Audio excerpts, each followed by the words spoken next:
1 2 1 2, what's good? I'm DJ Krate Digger of the Mighty Sound Champion crew. Welcome, welcome, welcome. Anybody who's seen me arrive at a show, prepare for a show, or even leave from a show, of the many things you may see me with, there's one thing you almost always see me with. This here backpack.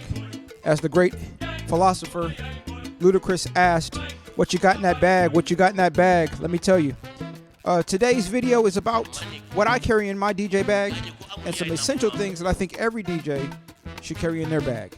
With that being said, let's dig in. We in the lab. I'm Krate Digger on KrateDigger.com. Come on.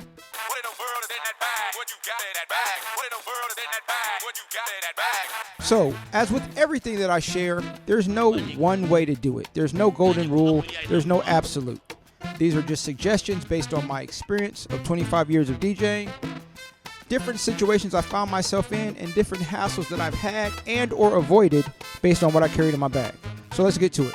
Of course, if you're a digital DJ, your laptop, or for some folks, a laptop and a backup. So some folks carry two. I carry at least one laptop. With every laptop, you're going to need, of course, whatever power source, digital vinyl.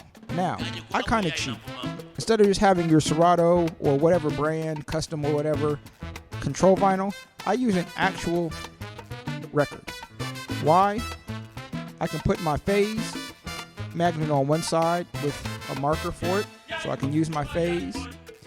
If I need to have an actual vinyl LP or a vinyl record for a switch out, or if something goes wrong and I need to actually play a song, I can have an actual record on the back side, or whether it be a one record or a series of songs or what have you.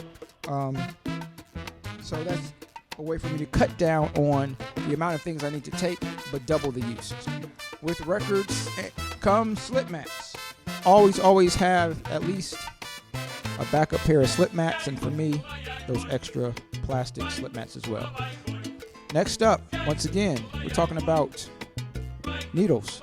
So if I ever want to convert, or have to, whether it's by choice or by force, convert to a analog or a phono system from my DVS, I carry two sets of needles.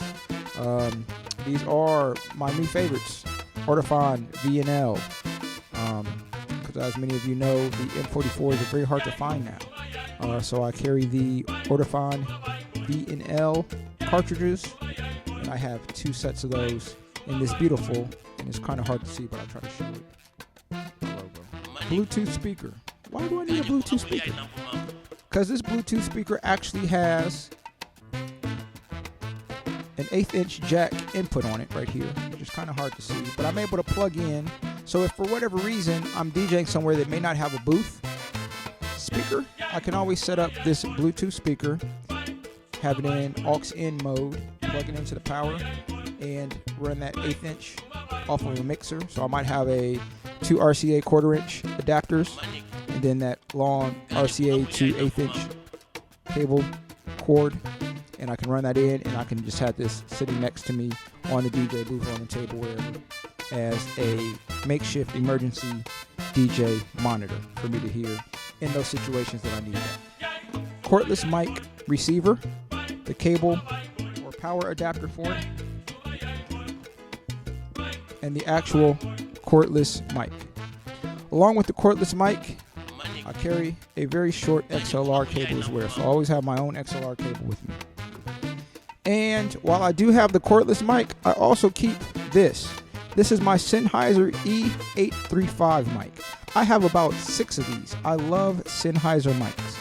I love Sennheiser mics. I love Sennheiser mics, specifically the 835 series. I love them, I love them, I love them. So I keep an 835 in my bag as well as the cordless. And for both mics, I keep a clip on it. So I always have a clip. And that way, if I need to go to a show and I say, hey, sound guy, do you have a boom stand? He can give me a stand.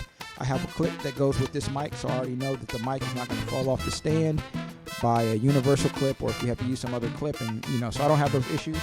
But I always have my Sennheiser mic with me in my bag. Phase. Inside of this bag, I keep two sets of in-ears or headphones. So I no longer use actual headphones. I prefer the in-ears. this is that infamous RCA to 1/8 inch cable I spoke about, but I also keep this TRRS adapter. So for those of you who are into streaming, know that you can use these adapters to go into your phones, tablets, iPads, computers, laptops, etc., to send that feed in for whether it be for recording, for Zoom, all those things. So I keep these cords and this adapter together, so whether I want to live stream on the fly, whether I need that adapter to be able to send into a recording device, iOS device or what have you, but I keep all those cables together. I also keep a set or a pair of RCA to RCA cables and a separate USB cable. And in the side pocket here in this large, I have a USB hub, and then this specific bag comes with its own cable that I can connect to a battery or a charging block. All right, so that's what I carry in the main compartment of the bag. And once again, that's a lot of stuff, and that's a lot of different things that can come up or happen with those things, but that's just the main compartment of the bag. Some people choose larger or smaller bags, so if you have a smaller bag and can't fit all these things or don't have compartments, you then need to talk about or think about what's most important or upgrading the bag you have. Once again, this bag specifically has an inner sleeve that helps give a little extra compartmentalization and organization, as well as protection to laptops that are put in the laptop sleeve.